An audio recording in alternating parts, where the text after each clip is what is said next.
Big Dookie Chain. I'm Van Styles. To the left of me is Tash, Hush behind the cameras. And we have Amadeus, the Stampede, in the studio today. I changed it to Espiritus. Yes. To the Espiritus. Oh, yeah. So do you want to even just start that off? Yeah, we might as well. That's a good jump-off point. Espiritus just means in spirit, right? So yeah. Amadeus in spirit. Y'all know I'm a little foggy, until I got hit in the head. I was in a coma 2 different occasions. I had the chemical lobotomy. I was diagnosed with schizophrenia before my career started. So I was basically, everybody knows me as the schizophrenic guy. 2017, it was a thing. People shot up the front of my house. I had a spiritual awakening. I was high on PCP. And since then, it was the Prodigy joint. Remember he did the therapist? He talked about the shadow people. That's what made me start challenging the diagnosis. And I was in treatment I was in Suboxone outpatient. I found out I was never schizophrenic. Are we recording right now?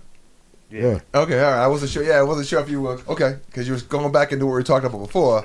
You said that was under that. No, I never mentioned that. Yeah. Okay. So the name the Stampede came from Vasher Stampede, and I was a big anime head.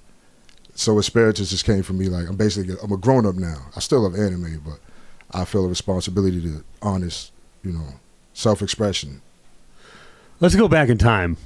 Where were you born? Were you in Massachusetts? I was born in Boston. Yeah. Yeah, in Boston. In a haunted crack house. What? Explain. It was like that. It was there, Common Square. Yep. Spencer Street. It was a hill. I used to ride my mom's got shot in front of me when I was 3. It was my first time I ever seen a shadow demon. My 2 oldest siblings from my father left because of it, and my brother was killed in front of the house by police. And my mom was shot. My other brother, all the kids were raped and molested. Everybody saw them. Yeah. You're saying your siblings were raped and molested? Everybody in the house was. By? It was a crack house. It was a drug house. My brother's dad was a bank robber. I'm not trying to make light on the situation there. No, you can make light of it. It's cool. Make it funny. No. I have to ask, though, what's the difference between... it's all terrible in my eyes. So what's the difference between a crack house and a haunted crack house? What made the crack house haunted? Yeah, everybody was seeing these shadow ghosts, these dark shadow ghosts. They all have these things, these stories about them. I didn't know about it until I met my father last year. Have you been in other crack houses that don't have shadow ghosts? Well, if you do the research, you'll see how people connect stimulants with shadow people. Well, that's why I'm asking. Have you been in other crack houses that aren't haunted? I don't know. I don't hang out in crack houses. I don't know. Yeah, it's just I just never. I've been around enough places myself. You've heard the stories. I've experienced enough shit in my life that all crack houses are haunted. But this is. Yeah, this is what I'm saying. So I'm telling you the story based. I'm using keywords, but everywhere you go, and I've been I told you I was on my spiritual journey in recovery, and every person I met on meth talked about shadow people. So these are delusions. Let's get into recovery real quick, because we talk about recovery a lot in this show. Oh, that's good. The people behind you, a lot of these people since Liz, Monty Forever, Van Bates, Keith, Mize right here. Yeah. A lot of these people in here, in this room right here, have passed away. You know what I'm saying? I'm familiar with Mize. A lot of these artists and shit, all good friends of mine, all people that I've lost. My legs covered in names of tattoos, the people that I've lost.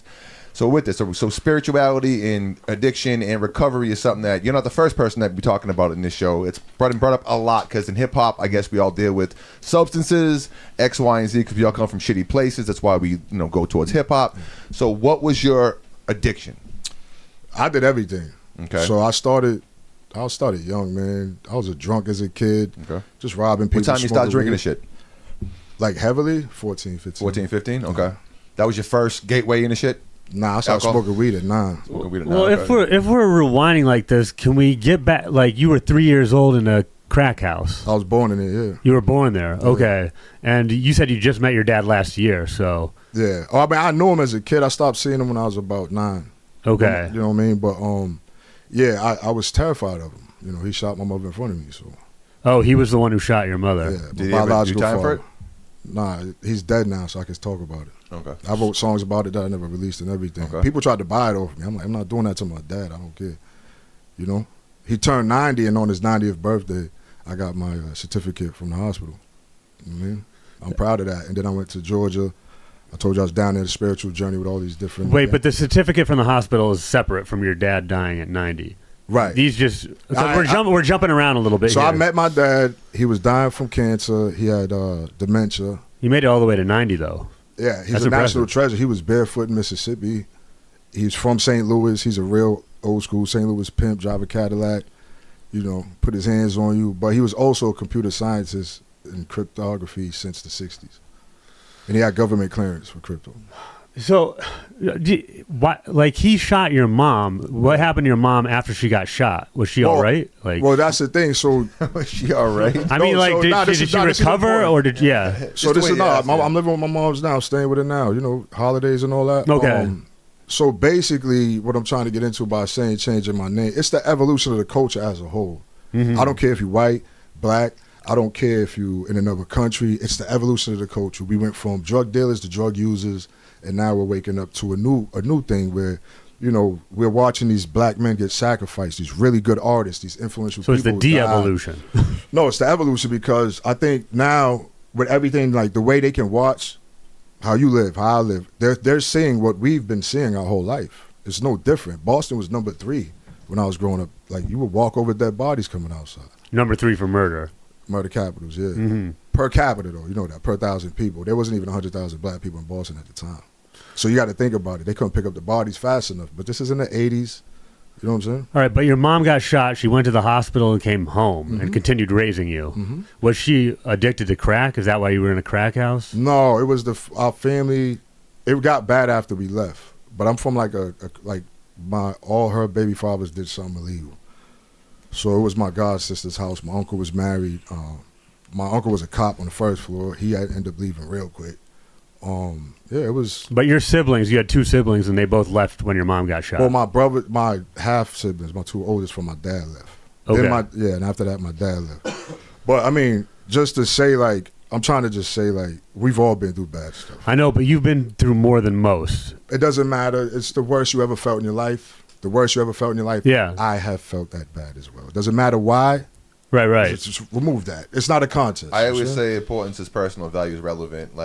If someone losing their iPhone could feel the same way as someone lost their father. Yeah. And there's, pain is pain. And even though it's not the same, but in the mind, it is in context. Right. Well, I'm writing a book about perceived. my philosophy. So I'm saying, the theory of relativity?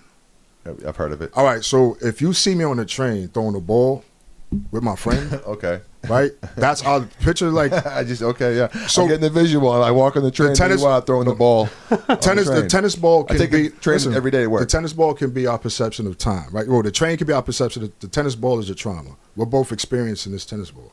If you're outside throwing a tennis ball, that's you 2 guys or whoever you're throwing a tennis ball with. This is your experience of time dealing with this experience. We don't see anything different. I'm on the train. But I don't see the train moving. I see the same thing you see out there. You know what I'm saying? So if you can empathize based on the experience. That's allegory of the cave. I mean, we're talking the same shit. You know what I mean? Just perception is all. The feeling is going to be the same. Right. Regardless. The worst you ever felt is the worst you ever felt. It's and that's where you same. start with sympathy. Right? Empathy is different than sympathy. Sympathy is, I felt bad for this dude. I don't want that because you felt bad too. Empathy is, I can relate to that. I remember this story that made me feel like that. Mm-hmm. Where it changes you, it shifts you. Everybody has it. So when I say it's like a movement, it's basically the evolution. We're at a point, even collectively as an organism, we are now moving on. And the people who aren't strong enough to move on or haven't clicked yet, they're going to be back here. Doesn't make it any different. It's just we're in 2 different places in basically, spiritual age or whatever. I'm here, you're here, we're all here. We've all been through that place. Some people just haven't been there in the culture yet. They're being exposed to a different part of it. Okay, well, this is getting super esoteric, but your family wanted you to get back in touch with your dad because he was dying of cancer at 90, and this was last year. Well, the good part is I feel like he's a treasure. He's an artifact of America. But what was that conversation like? When was the last time you'd seen him prior to that? 18 maybe. 18. Okay, so it's been 20 plus years. Yeah, but it was a beautiful thing to meet him and my siblings again and get answers, and because he saw shadow people his whole life. You know what I mean? Was he? So was he doing meth? Because you were saying that was the shadow people stuff. It has nothing to do with meth for certain people. It's just it's in your DNA. It's in all of our DNA. Some people got clicked back earlier than others. There's people who are related to people in the Wild West who've been dealing with it. There's a lot of people who have bloodlines that go back to the the turn of the 19th, 20th century, and they're like, they're reading tarot cards or they're witches or something. You get what I mean? Yeah, I'm this is getting all very philosophical again. It's like stuff that can't be proved. So we're basing. Well, I'm just going on stories. Like, yeah. No, I hear you. Yeah, there's for a sure. there's a whole there's thousands of people reading tarot online right now. Yeah. You know what I'm saying? And there are 90% are women, but God bless. Have at it, ladies. So 90s hip hop, right? Mm-hmm. Yeah. What's your introduction to hip hop? Yeah, that's a good question. 1983. Okay, what are you? How are you? Houdini, how were you Frank. discovering the culture? My older brothers were 12 years older than me, so Okay. I was a baby. They were 12, 13. By the time they were 18, Dana Dane, Houdini, Friends, all that lean on me joint. Houdini's like your introduction. Pretty much. Houdini and Boogie Down Production was the Boogie Down first tape Productions. I just banged all What was day. the first tape? What was the first tape? Criminal Minded. Bro, that was the first tape I bought. Yeah. Love's Gonna Get You was a banger. No, Jack of Spades was my shit. That's dope too. So the Jack of Spades, that's why I got it, because I'm gonna get you, sucker. I went to Strawberries, bought that shit at probably 11 years old. Yeah. Yeah, I was hooked from that point on. Bridges, what was it? Bridges Over was on there? Nah, Bridges Over wasn't on that one, I don't think. It was 9mm Go Bang. 9mm Go Bang was on there. Why da dang, bro. I was like 11 years old in fucking Weymouth listening to that shit. Yeah, fire. I made it all the way. So that's cool. So would your influence, KRS-One, Houdini, when do you realize you want to start making music? So I was living in the projects in the South End. That's where I grew up, Tent City. Okay. You grew up in Tent City. Right, yeah, whoa. Okay. First generation, I moved in 88. So you were like living in a tent, is what you're saying? Tent City is a project in the South End. Oh, okay. Well, no, okay. So I thought Tent City was Methadone Mile. That's what I'm thinking too. So okay, so Tent It's City. in the South End. It's by Back Bay Station. Okay, Right across all right. from Copley. Yeah. All right. Horseshoe Kid. Playing the Okay, guitar. all right. So you're out there. What age is this? I moved there when I was 10. Okay, so at around 10 years old, when you decide you want to be an MC, you want to start writing music. No, making music? I grew up, so we used to break dance, in Dorchester, peel up, the old floor, break dance. My brothers were older than me, so I was already, everybody used to freestyle. You go out on the block. It was just part of the things you did when you went outside. Did you start breakdancing before you started doing the music? I was breakdancing at 5, 6. Okay. Yeah, I could do windmills. I started doing parkour when I was Painting? about 12. Spray paint? Graffiti. I used to write Sinister. Okay. Yep. I met Scene, King, the OD kids. ALA was out there. Lex. Actually, me and Scene was running for a little while ago. Kenny, remember Kenny? I know Miles too from a few other people, but the ALA kids. Danger, he was burnt across the whole city. That was like my closest man's cousin. Danger taught me how to do throw ups and flares. His finger was stuck like this, bro. Danger was on every block in Boston. You've seen it everywhere. Every block. Blue Hill Ave, downtown. He'll throw up in front of the cops. They won't see him. What year is this? When I met him, it was like, Oh, what year is he everywhere? Late 80s, early 90s. What year was that? Okay. Yeah. All right. Yeah. So when do you start going from like the breakdance and the painting and shit, and then you're like, I could probably make fucking music myself. I can write like this. I can do this. I can spit. So around the time I moved, I started going to school in Hingham, Mecco. When okay. I was 10, right before I moved into the projects. What year was those? I went from 88 to, I was class of 96. Okay, I was class of 98, and we used to go play the Metco kids after school all the time I was probably playing You basketball. was in Hingham? No, I was a Weymouth kid, but I used to go okay. to Hingham after Yeah. school and play the Metco kids Yeah. because they were obviously like those the black kids. So Metco was like they took like kids from the city and bust them into Hingham. So Hingham had a bunch of like 6'5" black kids on their team. It's crazy because Hingham's like the fucking whitest town. Yeah. I was gonna of say, white. yeah. It's like the whitest white fucking town. Excellent school system. But So they fucking didn't- Well, it's it's an amazing. Obviously, it's a great program for that fucking reason. But it'd be funny because you'd play Hingham High School in basketball and it'd be like, bro, none of these kids are from fucking Hingham. Like, this is crazy. It's like Yeah. I know these kids. The Hingham Harbor, Yeah, man. yeah. I know these motherfuckers. I know these motherfuckers from outside Right. of school, and they ain't from here. But fucking. So maybe I was even playing with you in the gym back then. Oh, no, I wasn't. I was robbing You robbed people, robbing Hingham. Yeah, I was in the city. I We was were on doing the that bus. too. We were doing that too. I would go to Sparrow Park from 9 o'clock in the morning to 9 o'clock at night. You missed out because all the money was in Hingham, and that shit was easy to rob those motherfuckers. So like, I wouldn't do that. I never even got in a fight in school. Never. Okay, those kids are safe. So are you rapping in Hingham? Because I don't think is that what? So this is what happened. So when I was in middle school, I met Skinny. Okay. Right, and I was into grunge. He's Hingham. Yeah, Hingham. Really? Yeah. His parents were my host family. Okay. He ended up going to Archie's in high school. Okay. And then he went. That's why. Okay. He went on a boat to Fairfield for hockey. Okay, that makes sense. So during that time, I just started. We would just mess around. MC Macaroni, MC Rice-A-Roni. I was Macaroni, he was Rice-A-Roni. Then we started going down like co-side. How'd y'all even come up with those names? It was like around Thanksgiving when we started rapping. So How I just came up. We had chicken. Hungry. Remember Pimpin' Ain't Easy? Yeah. I came on a bus one day and we went to school. I was like, chicken ain't easy, chicken ain't, and that's where we came up with it. Do the whole song to that beat about Thanksgiving or whatever. It's like the last verse of what the fuck is it? The Sugar Hill Gang. Yeah. Like a chicken tastes like wood. Yeah. The whole fucking verse. Like his verse is still going on about fucking food. It's crazy. MC Macaroni, MC Rice-A-Roni. So right. I mean, so you start there, all right. So obviously you're not taking it super seriously at this point in time. It's the culture. He loved it. At what point in time are you though like, all right, like I can do this? Well, so it wasn't even. It was. This just what we did when outside. We would make fun of each other, rap, fight, scrap. But let me get into it. So I'm rhyming with him, but back home I'm not rhyming like that with him. I'm being goofy with him. Back home we just freestyling on the block. I used to love writing poetry because I wasn't allowed in class. I would go from 4th grade to 10th grade. They just sent me to the office. But I was a behavioral problem, but at that, I was traumatized. What I was talking about, like to me, it's normal. To them, it's like terror. I'm just saying no. I'm not like hitting nobody, not getting in fights, not breaking rules. I'm just like, nah, I don't hear what you're saying. So at that point, my man came to my crib and saw some poetry, and he was from Franklin Hill, but he lived in the project. He's like, "What's this right here?" I said, "That's my poetry." He said, "Yo, you write poetry about killing police?" And I was like, "Yeah." He brought me out to EMT Records in Lynn, and we used to record in Peabody. That was my first deal. I was supposed to open up for Method Man, Big Pun, Redman. Every time we had a show, either he was bagged or I was bagged. Yeah. We was teenagers. We was 15, 16. How many times have you been locked up? Seriously? Mm-hmm. Seriously. I'm like, sure, I'll take, I caught a mayhem when I was 13. Mayhem case. What does a mayhem entail? Stabbing somebody in the face. Oh, okay. Disfigurement, yeah. I had 5 to 7 unsupervised probation from 13 to 17. That's crazy. You could stab someone in the face and you get unsupervised probation. It's wild. My dad was an intelligence officer and a professor at Tufts University. So. Oh shit. Yeah. And my mother worked at the juvenile courthouse in Boston. They pulled strings. That's gonna help. Yeah. Well, definitely.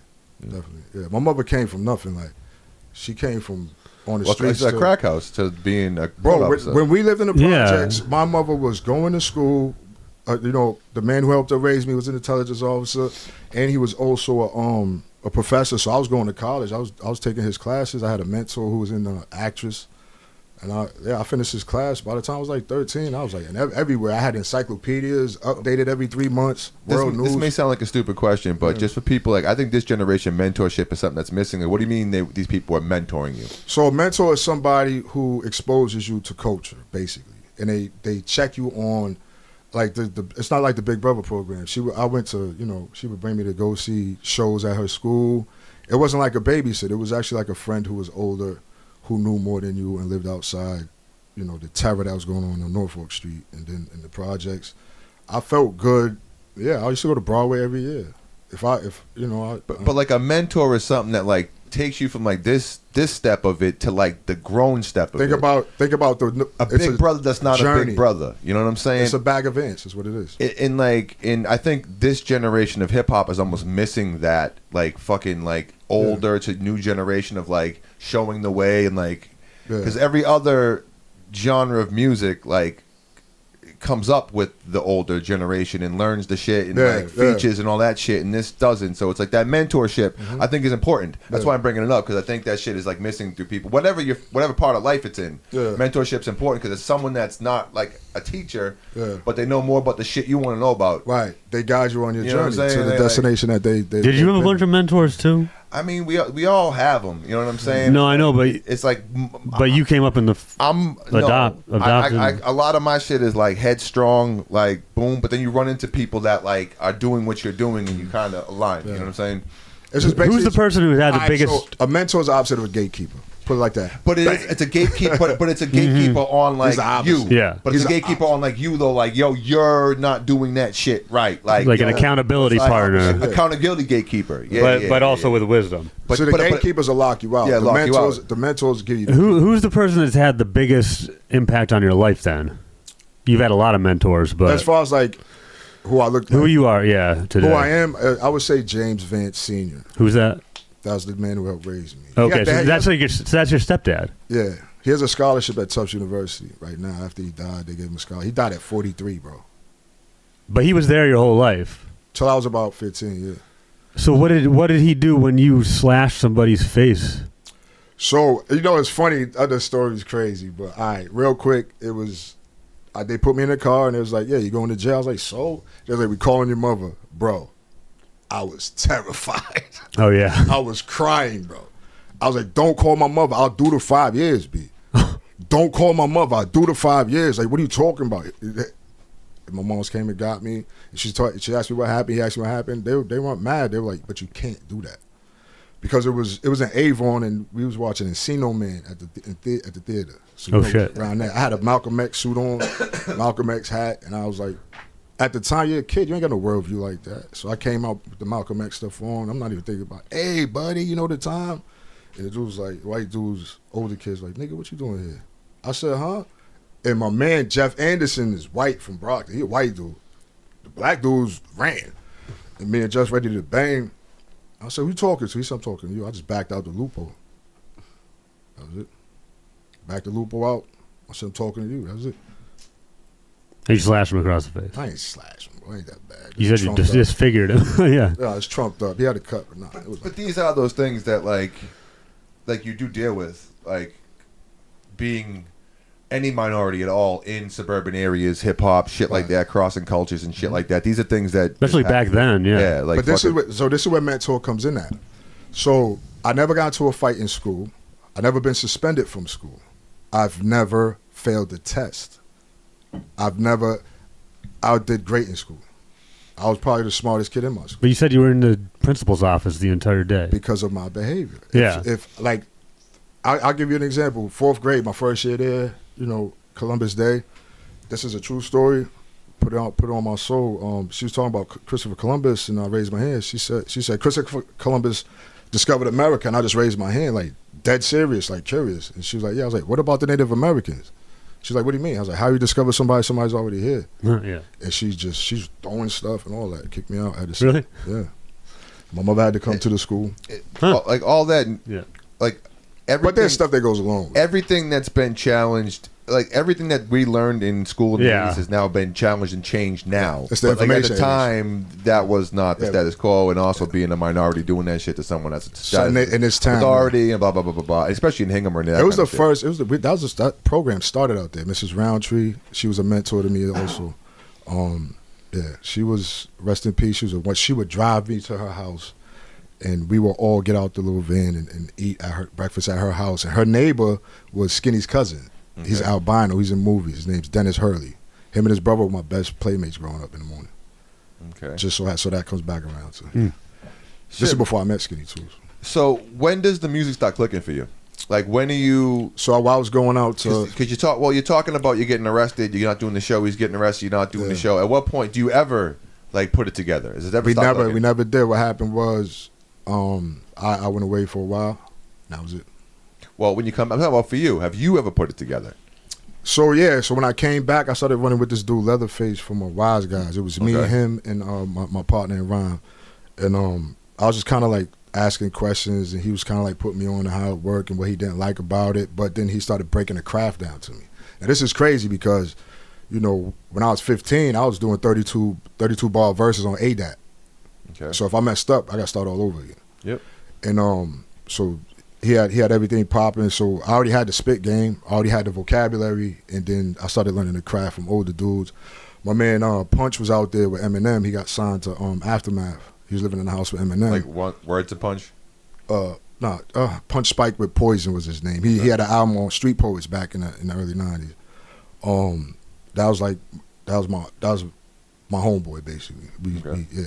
But he was actually my man's baby's mother's brother. But he was Cape Verdean too, so he lived in Mattapan. I grew up in Dorchester for a while, and then South End was where I settled at.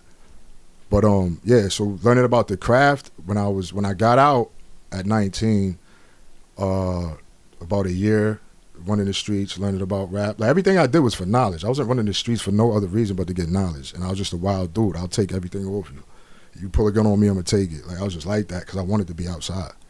But I met Lethal D, DJ Mutt, and the kid from Metro. Remember Metro the band? Mm-mm. Oh my God, what are they called? Audible Mainframe. Oh yeah. Yeah. So the Expo. Expo did the Metro.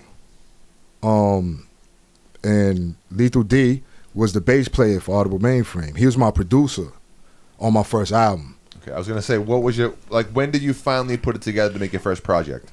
I got signed and I was on house arrest. Is this the Leeds? 2001. Are we already at the Leeds? Was this before Leeds? 2001. I got signed to a dude from Linfield. Okay. And he put together. I came up with the name. We came up with the name Rapture. And I was working with I was going to a studio out in right by Central Square. It was Sting Studio. I was working with we had everything before everybody. Like we had the 2001's early. Yeah. Ken Lewis. He knows who he is. He mixed and played guitar on there. Amy did the mastering. She worked with Wu-Tang. Ken Lewis was Jay-Z, Beyonce, Kanye West. 91, you're still that's the time. Nowadays, kids don't understand this. You still had to go to the studio, have an engineer, the whole fucking. Yeah, it took us 6 hours to get out there. Yeah, nobody was doing anything. You got to go to Peabody. Knox was the first person I ever saw use a computer to record. Yeah, Knox had worked with that dude. That was the first time I had seen that. Someone could do it at home. Yeah, you know what I mean? Like, oh shit, we don't have to go anywhere. Yeah. That was fucking brand new, and that was 05, I think, around there. So 01 is you're still taking trains. 40,000. No. 01 was I'm saying you're going to the studio, you're bringing your shit. Whatever it is, you know what I mean? You're going to it takes you a while to get there. You gotta pay a lot of fucking money. Yeah, it was $40,000 to record that. Yeah, it's a fucking. It takes hundreds of dollars an hour. It was $40,000 to record that first album. Yeah. 40,000 because we worked. Ken Lewis played guitar on you can't do every song. You couldn't do it at home back then. You had to. Where you could to break it down. Ken Lewis, he's Grammy nominated. He worked on My Dark Twisted Fantasy. He did shit for Beyonce, Jay-Z. Knox had one time. Knox did a track. He's like, Ken Lewis did these drums. He never put it out. I'm like, you gonna let me rap on the song with fucking Grammy drums and never put it out? Knox did. But he was Knox. That dude was a judge for a beat. Knox used to do those beat battles? Yeah. He was a judge. I feel like I remember when that guy was around. I'll tell you what, I'll get into it. So, a little bit of privilege I will put in here, and why kids should actually get an education. I was at a band at Harvard at the time, so that probably that's how you get exposed to that. I was in a band called Witness Protection Program. It was I think Tatiana Ali was there at the time. Natalie Portman was there at the time. Jessica Biel was over at Tufts, so yeah, we was just hanging around the dudes. Their best friend was Macaulay Culkin type. We did shows with Jurassic 5, sold out joints, just a sea of people, bro. I'm just being exposed to this. And my pen walk. I'm an honorary member of the Speed Club, JFK's club, the finals club at Harvard. So we was in there rocking, and I audited classes there. I was speaking at. My girl was at Wellesley. I almost married her. We was living at Tufts, across from Tufts. It was just a great time to be in Boston and so many colleges. I met everybody. I worked with all my favorite artists through, the Middle East shows or whatever. And then after that deal went off, I started dealing with Leeds directly. Okay. So when did all the Middle East days bring us? Don't have to bring us through the whole thing, but for people that weren't there for that, and the people that part of Boston, that's when you first started coming around, all that shit. That's when AWOL was doing their thing. Yeah. That's how I remember y'all from that. I talked about you see me with Hands because I remember Hands from back then. Yeah. So I'm proud of what he's doing. So, yeah. Oh, me too. 1,000%.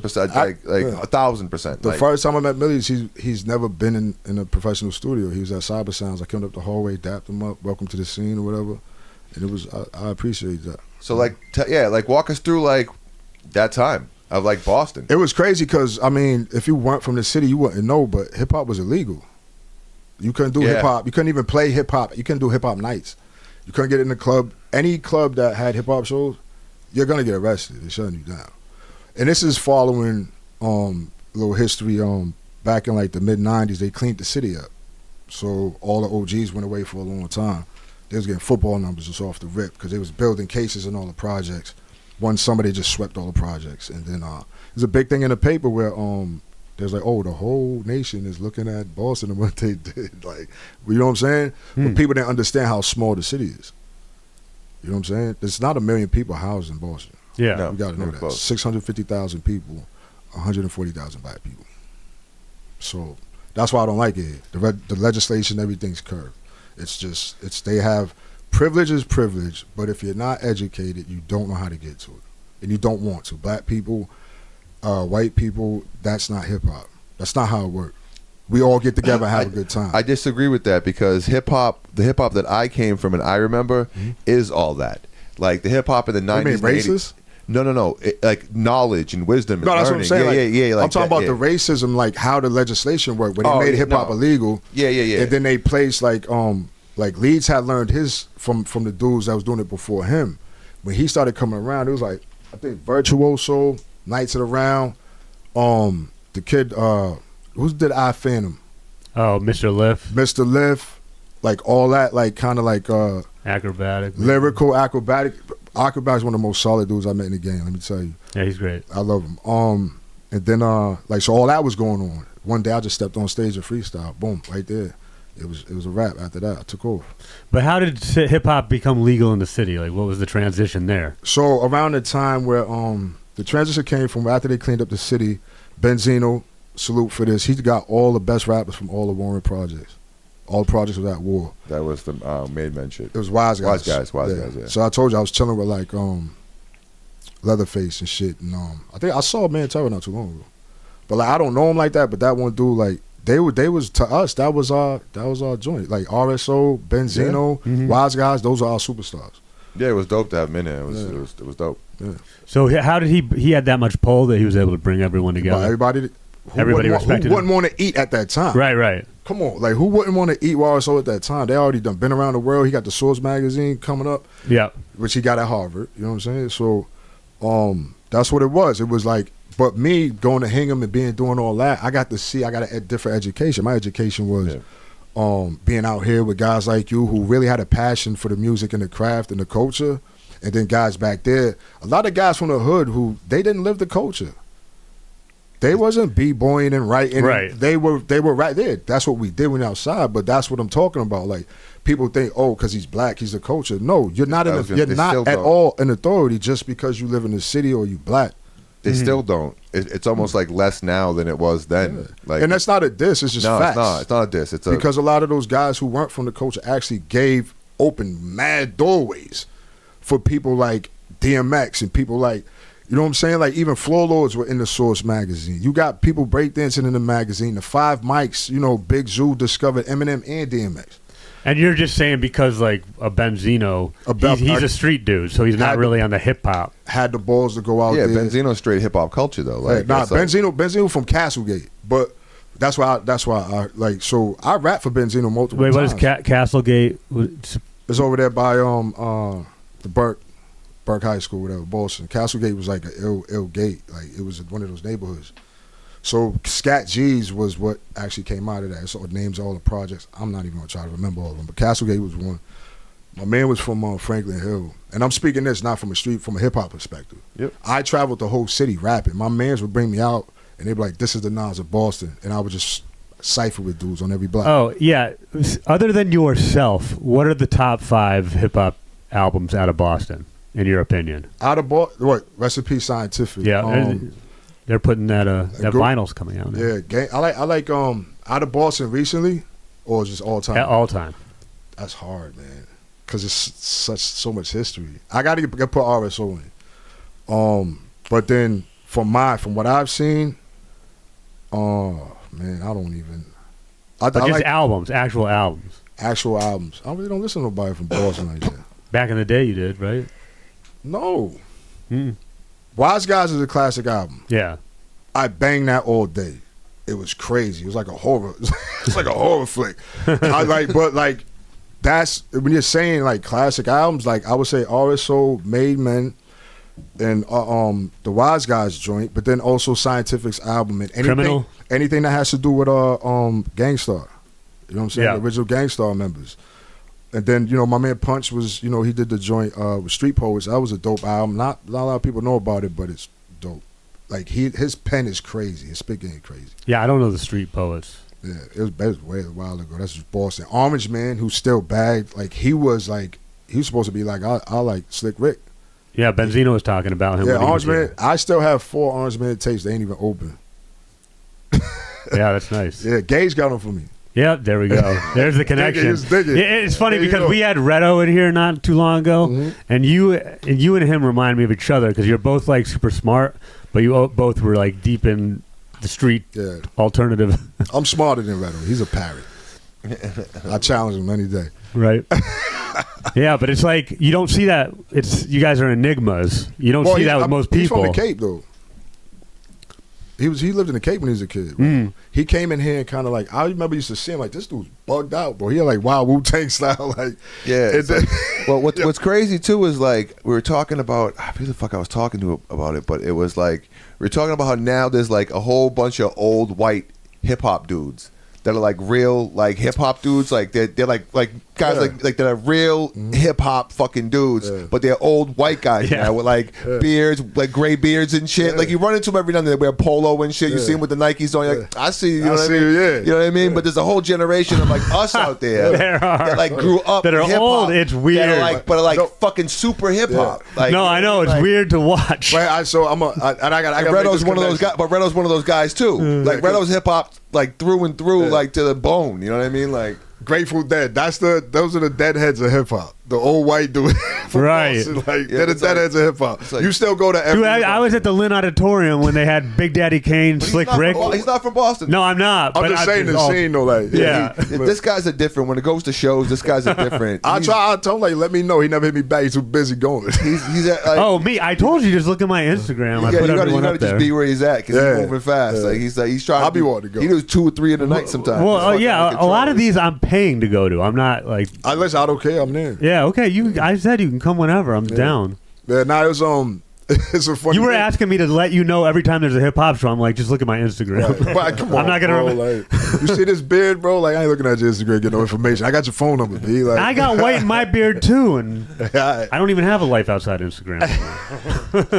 That's another thing. Damn, that's fun. So right now, we're getting to the point where like, okay, so we're past Boston hip hop. Yeah. Okay. Lots of shit happened in your life that we don't need to go into and all stuff like that. Like fuck all that right now because not. But you need to. You said you're working on a book though, right? Well, fuck all the book he's working on. Let's get into this hip hop. We're fucking into hip hop. I know, but I'm more. I just want to hear about his whole. I understand, but we can sprinkle that in. Yeah. We have our producer. This is a hip hop podcast here. This is a hip hop podcast. I write books though. I try to keep it on the rails. I write books. You know what I mean? Try to keep it on the rails. I try to make it into a therapy session. All that we can do that. We'll get it. But like, so Hush, the onion of Hush, because the Hush Onion. Yeah, the Hush Onion. Man didn't know that Hush Onion knows everybody too. So you guys actually doing some work together. Yeah, I met him at a battle thing. I saw him spit, and I was like, "Yo, he's kind of nice, bro." He said, "I'll give you that, but give you pound holding a hand grenade."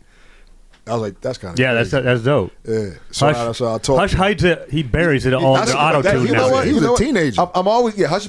He was a teenager when he spit that ball. He was 16. Hush was like a kid. He was just starting to do it when I was doing it, and he's like 10 years younger than me. Yeah, so you got to think. You know what I mean? Like I was probably just like almost 30. So he was, like. Wait, didn't you start recording that melody? Nah, I started recording Knox. I never recorded melodies. No, I've had melodies. That's what I'm saying. I never recorded anything but that's one of my first producers from out here. Fucking I was 2006. He was producing for me, like recording me over at the studio in Brockton. How many albums do you have total now? A lot of them aren't even on streaming. Oh, no, I took them all down because of my spiritual awakening. I won't be responsible, so I just pulled from them. But you don't want people listening to that old stuff. So I started getting like messages. I started waking up slowly. You know what I'm saying? Like it was a shock at first, but then I saw, I'm stiffing this off of this CD case, or oh hey man, I'm in a mental hospital in Australia. I'm like, wait, like I'm starting to realize they don't see us as people. We're just the guys on the scene. We're the guys in the video doing something that they really that touches them. Mm-hmm. So when I started getting the messages, I just pulled it all down, and I took 5 years off to get my body back and try to attain homeostasis. That right there, I mean, we haven't had Slane on the show yet, and but I do want to ask him almost that same thing. So you do, like, when you rap about all this shit, and then you have a spiritual change, Mm-hmm.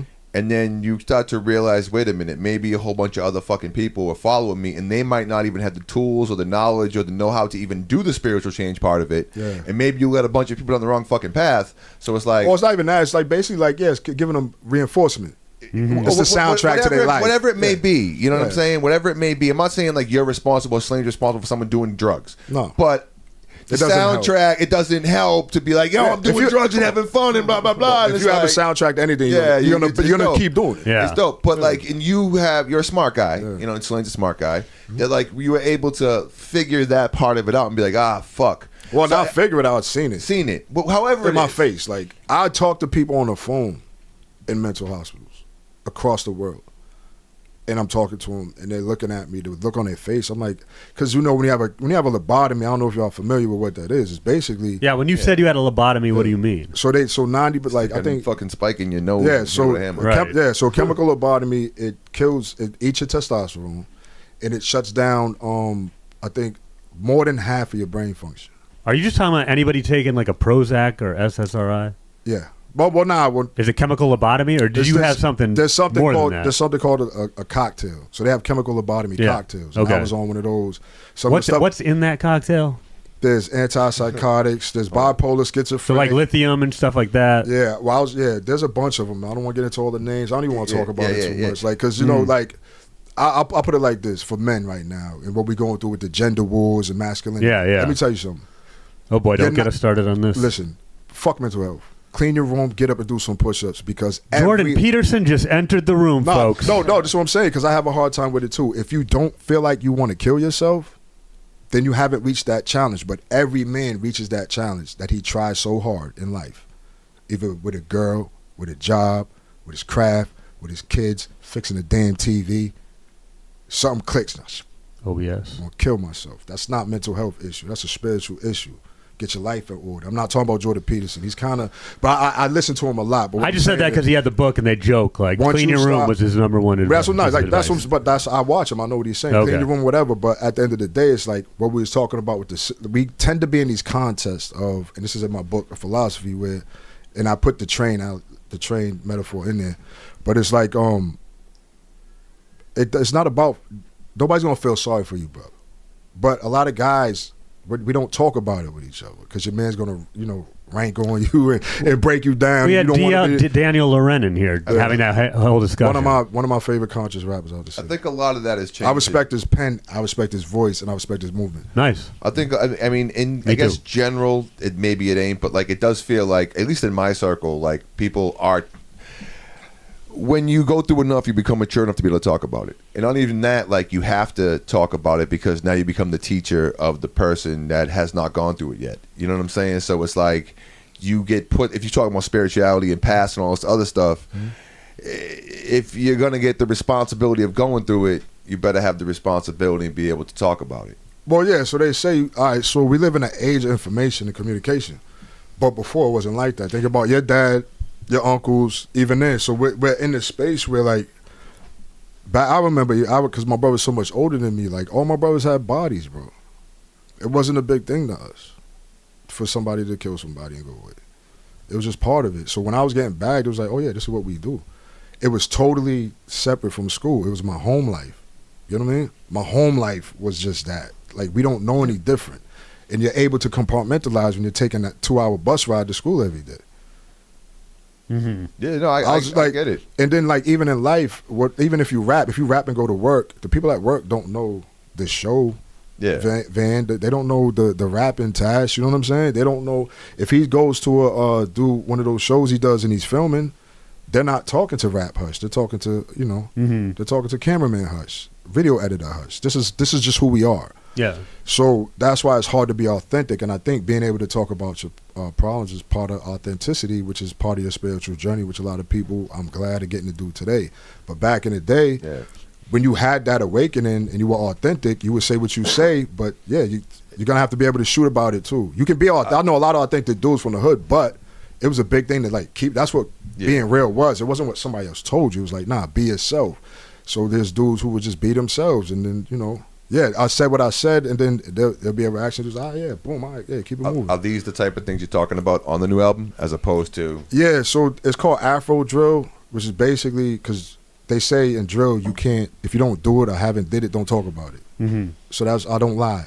There's no lies in there. It's just a lot of metaphors and a lot of my inner struggles. Actually, I conquered a lot of things. So it's called Violent. It's Afro Drill, Violent Messiah. It's basically as a prophet. You know what I mean? So violence isn't just hitting people, but like I can't walk away from my aura. So I carry this violent aura around me. You don't look at me and think, oh, I'm going to do something to this dude. I feel comfortable with him coming in my house and sitting with my kids and eating dinner. No. I look like my choices, and my choices has always been violence. And when there wasn't violence, like even having a lobotomy, like I was still fighting dudes and winning, but it was all about the craft at that point. I had the time and I was self-destructing. I was stuck on everything. Do you fuck with Ransom at all? One of my favorite rappers right now. So I think he's probably one of the most pivotal pens in the game. You know that line that he says, like you're born looking like your parents, you die looking like your life choices. Mm-hmm. That's what you. That's to say they say that in jail. This is the Ransom who was running with Joe Budden, right? Yeah. You ain't lying though. Like I get in the car, he's bumping that dude. Ransom. Like, I'm surprised. The mentality of what you're saying and what you're saying, the things you're saying is what reminds me of that. Yeah, that's what this is what we had, because it's not about whether, this is what I'm saying, we live in an age of information. You'll realize there's so many yous out there. And that's how you find your tribe. Now we live in an age where, all this hype is dying down and everything's being exposed. So me being authentic, even right now, there might be like people watching us like, I did not know I was out there. Mm-hmm. A guy from the hood who just, I didn't have the best life. I didn't have the best things. But my mother was a monster. She met men that made her life better. She been through the BS before. 3 baby daddies. Shot by 2 of them. You know what I'm saying? By 2 of them. Yeah, my brother, well, rest in peace, Frank Brimage, that's my dad. He got locked allegedly 75 banks and was a hitman for the mob. And they took $12 million from him. He died from brain cancer. So that was my dad, yeah. That's my brother's dad. But my biological father is Milton Leroy Davis, a pimp from St. Louis who had government clearance for crypto since the 60s. Well, what did that have to do with your mom getting shot twice, though? She basically, what do you call them now? Narcissist or whatever? That was my mom. She was on some shit. She had a baby at 16, so we was never like mother and son. We was always like, if there was no, she's like, no, I was 5 years old. My brother went away for murder. My brother dead. My brother going selling, like whatever. No man around. You're the man of the house. I was mopping floors. I always felt like I had to make my mother proud and protect my mother ever since I was a little kid. So, I'm a mama's boy like that, but she's not a regular mama, so I'm not a regular boy. Okay. So in this past year, past 3 years, a lot has happened. You were sober for 3 of them. I was sober for 4 years. Since 2019, I've been sober. I kicked cold turkey in county, and then I moved to Delaware and had a couple. Before I went to Delaware, though, I got called in Delaware.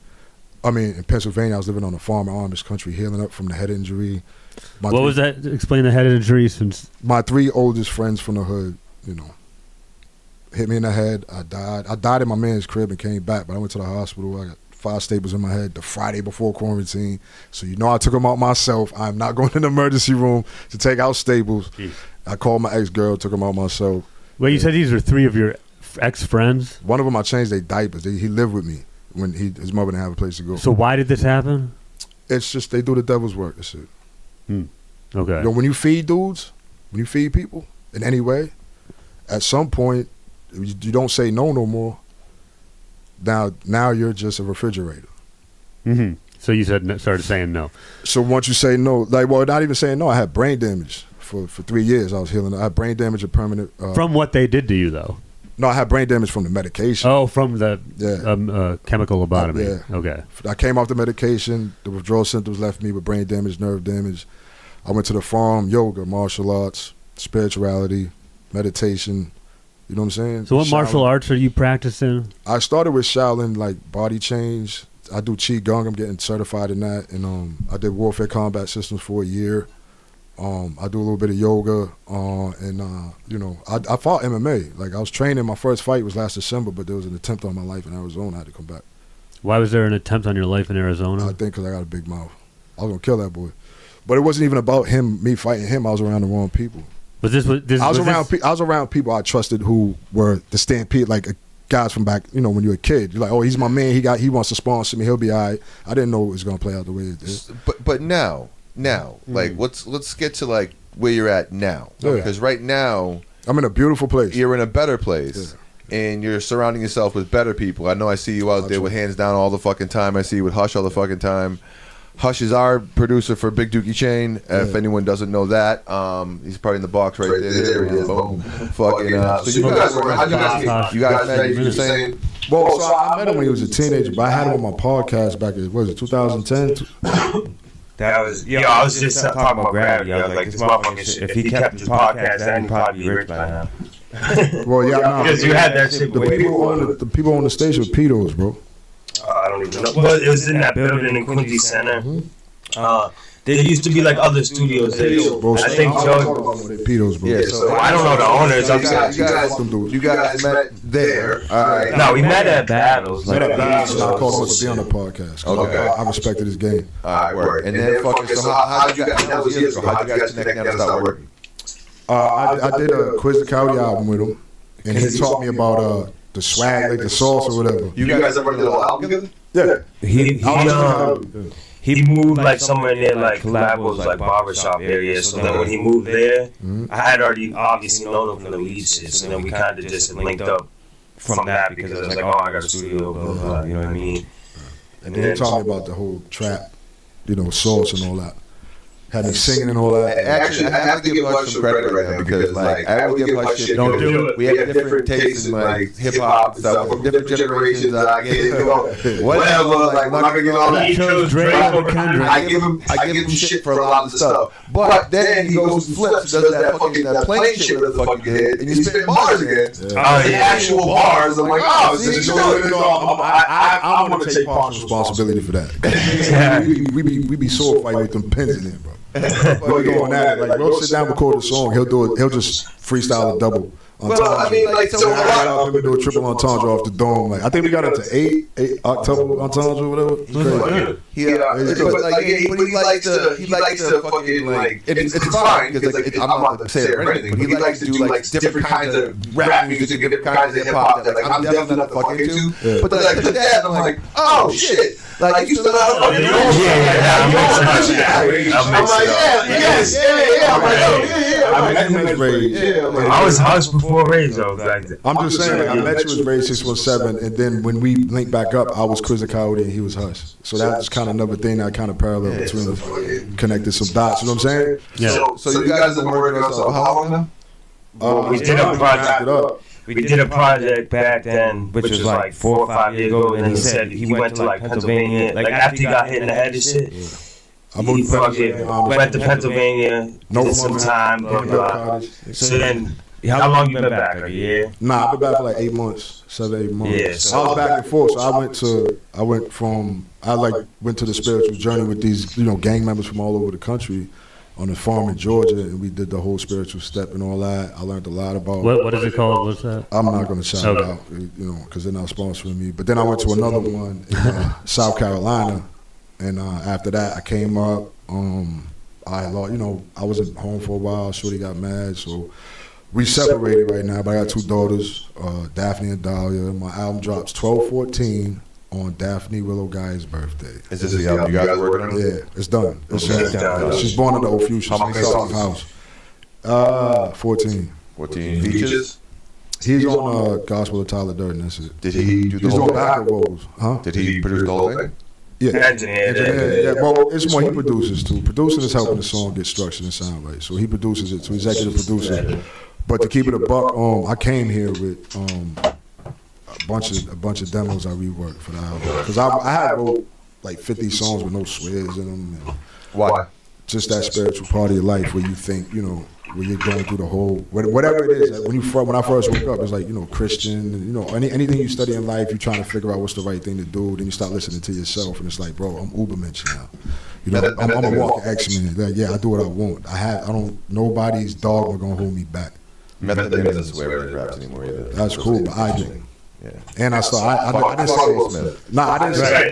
say nigga in my whole career.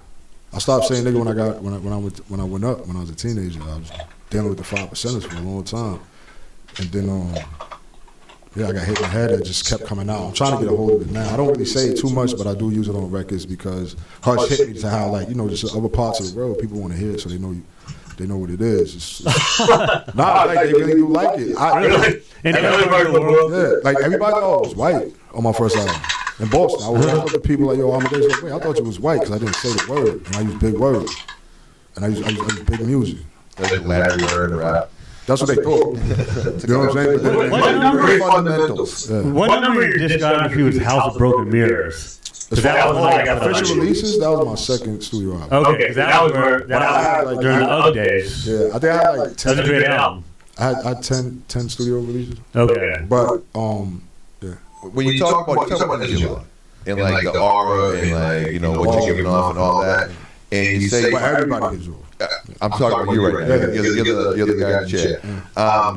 You went from obviously Amadeus Stampede, so you've already categorized that as a certain kind of energy. You know what I'm saying? We're gonna leave it at that. We're gonna leave it at that. You know what I'm saying? And now, like, what kind of energy are you giving off now? What kind of energy do you want to give off now? Well, I mean, if you come around me, you see how helpful I am to people. I don't let nobody get bullied. Like, even hands think I'm kind of soft sometimes. I'm like, yo, I love you, bro. Stop frowning and yelling, bro. You bad sensitive. You know what I'm saying? Like, being in these hard places, like I was in state in Delaware. I was in state prison in Delaware. And I was doing Qigong and all that. Like, you know, I inspired kids. Like, this fat kid got on the bar, had the whole unit clapping for him. Like, we need that. Okay. People think that it's something it's not. Like, when you bagged and you up, it's brotherhood. The only difference is it's different politics. That's it.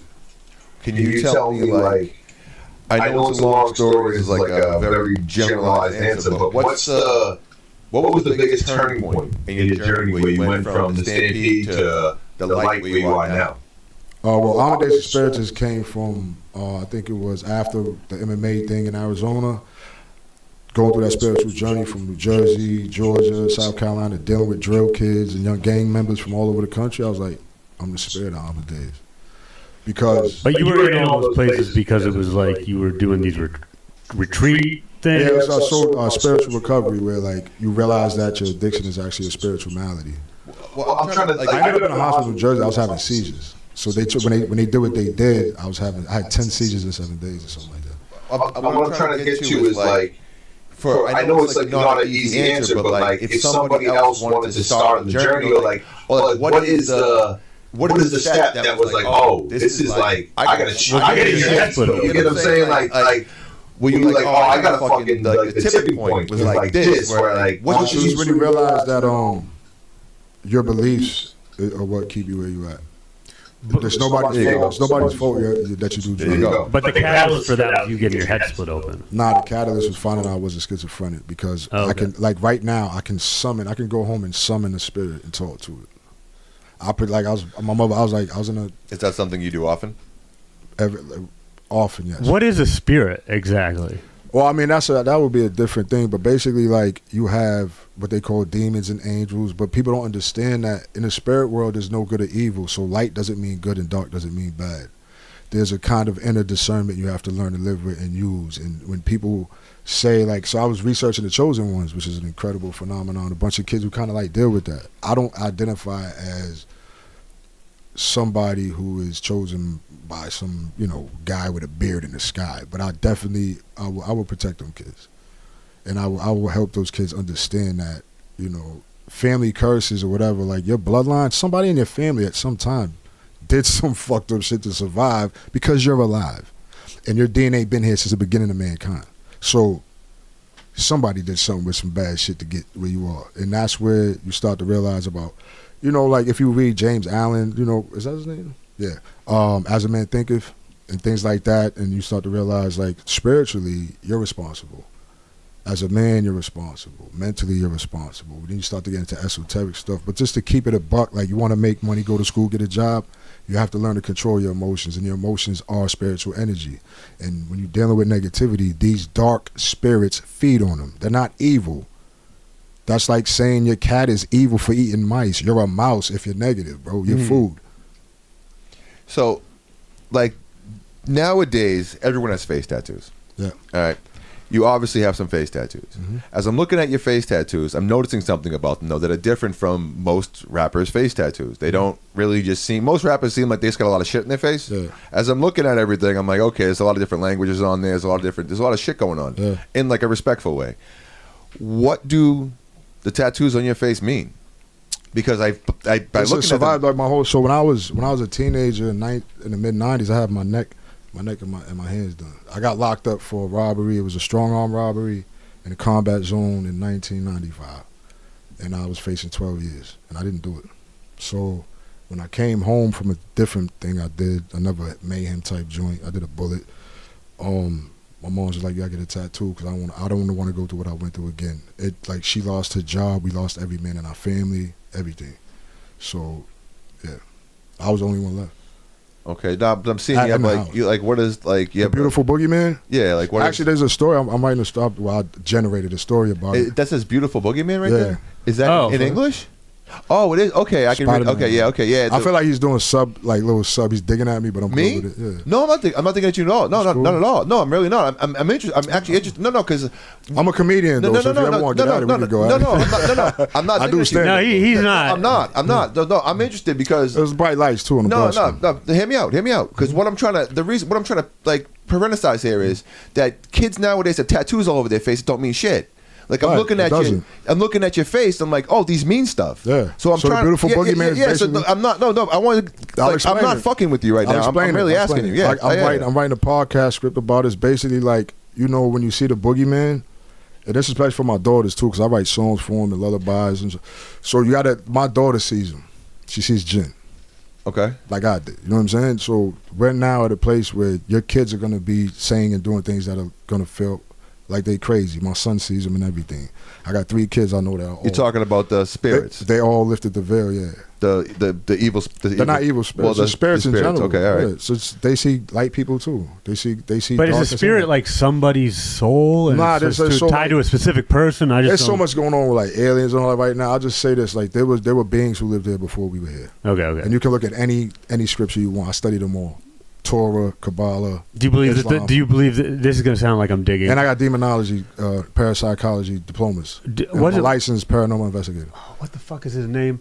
Who was that soccer player that then became like an author, very famous? David Icke. Yeah. Do you read his stuff? I don't read it. I listen to him talk. Actually, I went through some with some people like that. They were like calling my phone and saying they were like the queen reptilian and so. Yeah. Do you believe in reptilians? That was where I was headed. With I believe in a reptilian brain. So I mean, it depends on where you look. but like that the government is made up of shape-shifting I'm not getting into all that reptilians. esoteric Okay, shit. yeah. That's stupid, bro. Or that the moon is like. We're not doing that. Like Mm. that. Nah. I mean, I could get into. I could talk about it for days, but like to be honest, like I do have certain things I'm not going to talk about because of what I've been exposed to. In my life. Right. We just need more. That would be its own conversation. Yeah. What's the hip hop album that's influenced you? Recently or Just whatever. Yeah. all right. So Black Moon entered the stage, Okay. and then I mean anything that first round of Duck Down. Yeah. And then, Well, we just had Tech sitting right where you are. yeah, last when I heard interview. Buckshot Shorty rap, and I was like, he raps how I write poetry. Oh shit. And I was like, he's like, got cops on my rooftop. Like, you know what I mean? Like, yeah. My $100 sneakers. I had Jordans with people getting killed for them. I went and bought it. My mom bought me Jordan 6s. My mom was like, don't wear them outside the bricks. Yeah. What about something like new? You listen to anyone like now? Is there anyone? So in the it new was game? Enter the Stage, Outkast's first album. There you go. Southern Playlistic. Raz Kaz, Soul on Ice. Soul on Ice. His second joint when he did interview with a vampire. Yeah. What's that one? What's Exhibit's that first album. Eminem's Speed of first Light. album. What the fuck was that? Second Anything Wu Chain. What You know was what? Judgment Day, T2. Yeah. That blew my mind, bro. Oh wait. You're talking about Method Man. Judgment Day. I was like, are you talking about Judgment Day soundtrack? Nah, and then Really? Judgment Day soundtrack. Really, is you fire, like too. Judgment? Right. Really? I would. Okay. Really? I love that you're asking him like this Really? because my mind. Party in the Crashes- why? Really? Yeah, in the past week, I got into this conversation with somebody else who was like, "Yeah, it's one of my favorite albums of all time." I'm like, "Wait, what?" We're talking about like the one when he's wearing like the weird shit. Like yeah. Like black okay, really? You like that album? Yeah. He's not the only I'm one. not I fucking just with you. ran Like, into yeah, somebody who every- loved that album. Every INS verse changed me as a listener. Really? So you like Inspector X verses on fucking Anything. that album? No, anything. But I was a big fan of Method Man. Biscuits and all that. Like the whole first Tikal joint, because Tikal. Yeah. So just so you know, there's 2 books, Tikal and Pakal, about written by Peter Shogun. I've tried over 100 of those substances. Pink cocaine's in there. Pink cocaine is in there, and if you ever do pink cocaine, you understand what these I just want to get back to hip hop real quick because I was literally listening to a Method Man verse. I'm interested in this pink I was cocaine. listening. I was listening to this I was to the Method Man verse today. I forget. It was the one I never heard of. Read the new rapper, Yeah. and I was like, oh shit, Meth's like one of those people that's like. If you put all of his shit together, he might consistently be like the best. Because like you're never not gonna get a good Method Man verse. Yeah. But that T2 album, I was not fucking with it. Wait, what about the prequel? The after that is also bad. No, this is what it is. I'll explain it to you. Yeah, I have to get it. All right, As so a hip-hop head. the muddiness. Yeah, fair. I'm with you. The muddiness Okay. and the first album and that project feel and the Yeah, drooling okay. and sucking his spit back and the whole way he moved and all that and the whole Wu-Tang movement at the time. When T2 came out, I had just got out. So I went home. I was like out hustling for a long time, but then came home to Mars' crib. I bought some DJ equipment. I used to make mixtapes. Okay. And T2 came out. My shorty worked at my shorty at home. She worked at Strawberries. So I was racked on CDs. I had CDJ, whatever, and I put that on, and it was so clear and crisp. And the way he was rapping, I'm like, hold on. He went from Yeah, that's what confused us. bro, he went from Project Hallways to arenas. Like his music sounds like classic music. When he spit verses, and now I'm like, he's not dumb, bro. Like his bar structure, his performance and everything's crazy. You think it's just some dusted dude. But if you go from the dusted dude that you think it is, and then you hear T2, you're like, no, this guy. I gotta get a listen with new ears. He's so sharp because I know as a rapper, I'm like, he's crazy. It sounded like they had the whole image and everything. But when T2 came out, it looked more Hollywood, but his pen was incredible, and he was still spitting Method, but it was a whole different sound. That's why it blew my mind, and it was still dope. Like he brought Street Life out. You know what I'm saying? The joint he did with Redman, and then Party Crashes is awesome. I love that track. Suspect Chin Music. You know what I'm saying? Gridiron Rap. Like he brought everybody, and his pen was crazy, and he produced the title track. Who executive produced that album? She my pinky, she my thumb, she that kid with the punch shotgun. Like that was my joint. But then a lot of Dark Man's first album, Heights of the Century, bro, I was like, that's me, bro. My dimensions, possessed, Lucci, bitches, sets, lessons, computers, whips, a bulletproof vest, can't be done. So me and Knox went together, did Screwface, because the next half of bars, me and Screwface one-on-one. I drink with bums in the slums where I shoot my guns. We did a Screwface on the Spilling the Dance Floor album, and the hook was like me and Screwface one-on-one. Yeah. That's See? fire, yeah. Bro, that dope. Like, I got that shine beat right now. They about doing a freestyle to it. Do you have a favorite memory of like your hip hop journey? Being offered to do a show with Big Pun and Redman Meth. Did you do the show? Nah, my man got bad. My man got Oh, bad. Yeah. He got bad. He got bad. That was all that coming. Damn. So like your most proud like moment is like it's knowing that I it's could just spit, no one yeah. could have got the show. Me and my we were slapbox on Cummins Highway in Mattapan. The dude pulled over like, yo, y'all rap? He must have been like, yo, these dudes got crazy energy though. We was out there, bah, bah, bah, bah, bah. He just pulled up on us like, y'all rap? He's like, yeah. So like we had to get him the tape. He's like, yeah, y'all open. It was back in with the government. That's like government hall, whatever. So organic. It's like how it used to be done though. Yeah. You remember? Was it government hall? They do the shows, whatever. They was doing the show down there way back in the day in the 90s. Government Center, yeah. They was doing the show way back there, and he was like, yeah, you can open up for Big Pun. They used to do. I don't even know. I'm not originally from here. Yeah. Well, no, they still do shows over there every summer, but like they used to rock shows out there. Oh yeah. But it was the only rap shows were they had like the big people. Right. Yeah, it was like I remember Slick Rick Police doing and all it. that out there. Mac Miller did it one year. Slick Rick did it. Mac one Miller year. did it. Feds, hip hop Yeah, cops Mac out Miller there. did it. Still Gold came here and talked about it. Yo, you know one summer I wasn't here. Oh yeah, for that one. Yeah. we ride at one of those 1 year. It was the year that they rided over the. I think it was the dude got beat up by the police in L.A. Rodney King. That Rodney King, that summer we did they did the show. We was all out there. Dude was throwing M80s in the crowd, and the dude got on stage like, listen, I saw somebody get their whole air blown off. Jesus. He gets on stage like, let's show them we're better than LA or whatever. We're not gonna do this right now. It's just like Boston's rowdy, bro. Like we don't get out the blocks. Well, I get out all the time, but a lot of dudes don't get to leave their neighborhood a lot and do stuff like that. And next thing you know, it just went wild. Like, and then I had to duck off because dudes started like shooting in our direction. I was with my cousin Jody and my mans. It was crazy. Like, downtown, right there in Government Center. People were shooting at Government Center? Yeah. I don't remember that. It was like little 2-2. That's crazy. You was out there?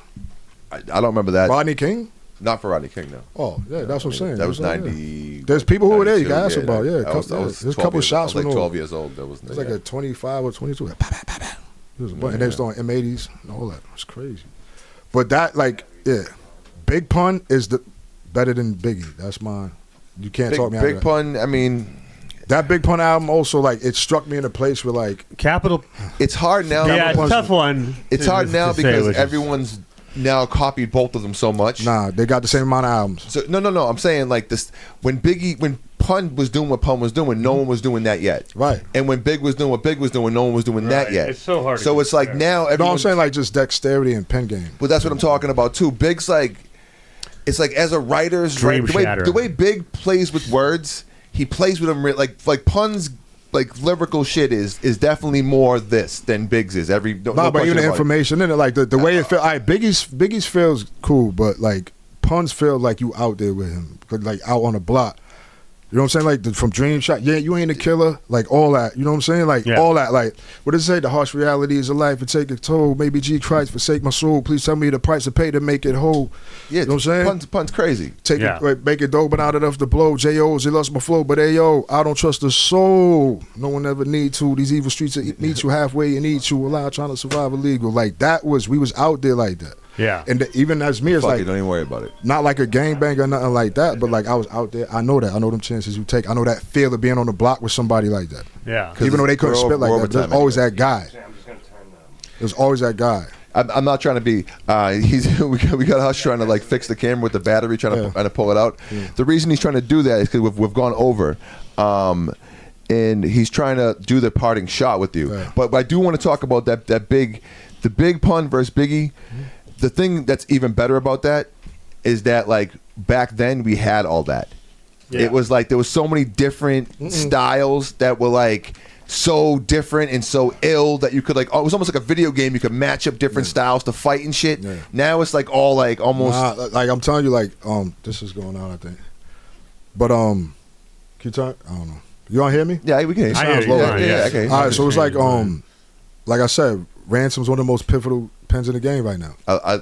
Ransom, like even the story, but then like the whole new crack era, the Rochester joint, like people like Cam Bada who've been doing it forever came up. You know what I'm saying? Like all these Cam Bada, Soul Messiah, S.A. What's that? S.A. Ra? I'm not familiar. Sa-Rock. Sa-Rock. All that. Like even like I remember like MIA. You got like all these stuff going, like even like Golden Brown from Boston, all this stuff that's going around. Like I was down when I was touring. I met every city I went to. I thought I was going to see an MTV video, and I actually saw conscious young black people putting it together for themselves. Shout out to my man Hazik, Three Kings Entertainment, Drez, the Beatnik, and all of them. Like out in Atlanta. Then shout outs to my man Tahir over out in Texas. The dudes in LA who was doing it. The shout out to Jurassic 5. Like I told you, I did a sold out show with them, and Charlie Tuna was so damn big, bro. Like I had to play. Like I was like, "Yo, did you say something about my mother?" Like it was funny, bro. It was funny. They called me out to freestyle with them. Nice. At the end of the day, say it was fire, bro. It's so much fun. There's like, this is still going on, but we have to dig through algorithms, right? We have to dig through shadow bands. We have to dig through, like it's the information age. So there's just so much. Yeah, that's what I'm saying. Confused. It's there for you. Your diet. diet, I can tell you what your diet is just by looking at your timeline. What are you interested in? I can look at your timeline and tell what you do and what you think about all day. What do you think of the Griselda? Shit. Incredible pens, but like scary music. I couldn't listen to it. It would tear my whole aura up. That was actually the He said like similar. I was, But like listening to fire pins, They, bro. oh Like, yeah, my totally God. respectful Yeah, about yeah. as fuck. But they're talking about fentanyl and killing people too much, and I'm like, I can't fucking like. Yeah. I know too many people that died of fentanyl. To like, I'm starting to feel like weird listening to it. Like I can't fuck with it. Well, it's just something about it. Like I said, like even like being out here, like he listens to a lot of that. I would go home. I started drinking again. Started backsliding, you know what I'm saying? Like now I'm done with the album. I haven't been out the house yet. I just can't. I was excited to come. I ain't been out the crib, and I ain't got no windows. I got two punching bags, a treadmill. You're in a and some room with four workout stuff. walls. So are you ready? Just Like 4 wall and a bed on crates. that sounds like a place for like Rocky and shit. That sounds like a place you're ready to go to war. You're working out. That's you're what it doing- is, though. that's what I'm saying. So are you We're in already the war right now. Are you already ready to do your next album? Because you put them all fast, don't you? Your projects. Not anymore, but I got 10 joints ready, written. But like this album is important. So the Afro Drill thing, I Hush. do a lot of Afro Drill beats. Can we put that camera on him so he can tell us all about that album? Tell us where we can get that album. Tell us all about where everyone can find you. Instagram, Sound, Spotify, Apple Music, Gotcha, all that shit right there. Because Yep. that's what he's trying to do is get that camera right. Yeah. And I want to make sure you get that in there because that's important. If you can just look at that camera right there. This one right here? Right there. All right, word. So Amadeus Espiritus. Y'all gonna put the stuff underneath the thing, right? You got So it. my first album, well, my 60th album, but my first is Amadeus Espiritus. Amadeus Espiritus everywhere. You know what I'm saying? Like find it. Afro Drill. I have an Afro Drill page where you could actually get you can go get the breakdowns of the songs I post. You could get summaries of the songs I post, lyrics there, anything you want. You can reach directly out to me. Features, touring, all of them good. And like I said, it's about I mentioned coke. I'm the cocaine Christ on there. Basically, like people, you know what I mean? Like I'm conscious. I'm aware. I'm awake. But what you're looking at is the man I like, just the body that I'm stuck with, and I've worked very hard to tune up and look like this. You know what I'm saying? So like, I don't like when people try to say I'm fake or something, but like, you don't get to choose what you look like when you wake up. That's dope, man. I was That's in the dope. shooting galleries and all that. Speaking of what you look like, I forgot to anoint you with the Big Dookie Chain. Oh, okay. We did the whole interview. Oh, but we'll do it for pictures. Okay, here we go. Damn, that was a fuck up. I didn't realize that at the end there. Just get that and then flip it in your man. Yeah, I know. That's why I want to get it before it dies. Man, the whole time, man, you was your I know. one fucking job. I know the one. The one yeah, fucking yeah, job yeah. was to put the Dookie chain on. Oh and man, you fucked I'm not it even up. wearing a Dookie chain, so that's a fuck It's up. fucking crazy. So Amadeus, thank you for everything. It was a dope interview. Look out for that album. Hush, you already know. Hush got the whole thing. It's dying already. He's about to die right now. Vin, Like and subscribe. like and subscribe. Wait, What? You got the middle one? Here we go. It did die. Like and subscribe. Fuck Kurt Schilling. Marty Forever. Sense lives. You know the deal. Peace.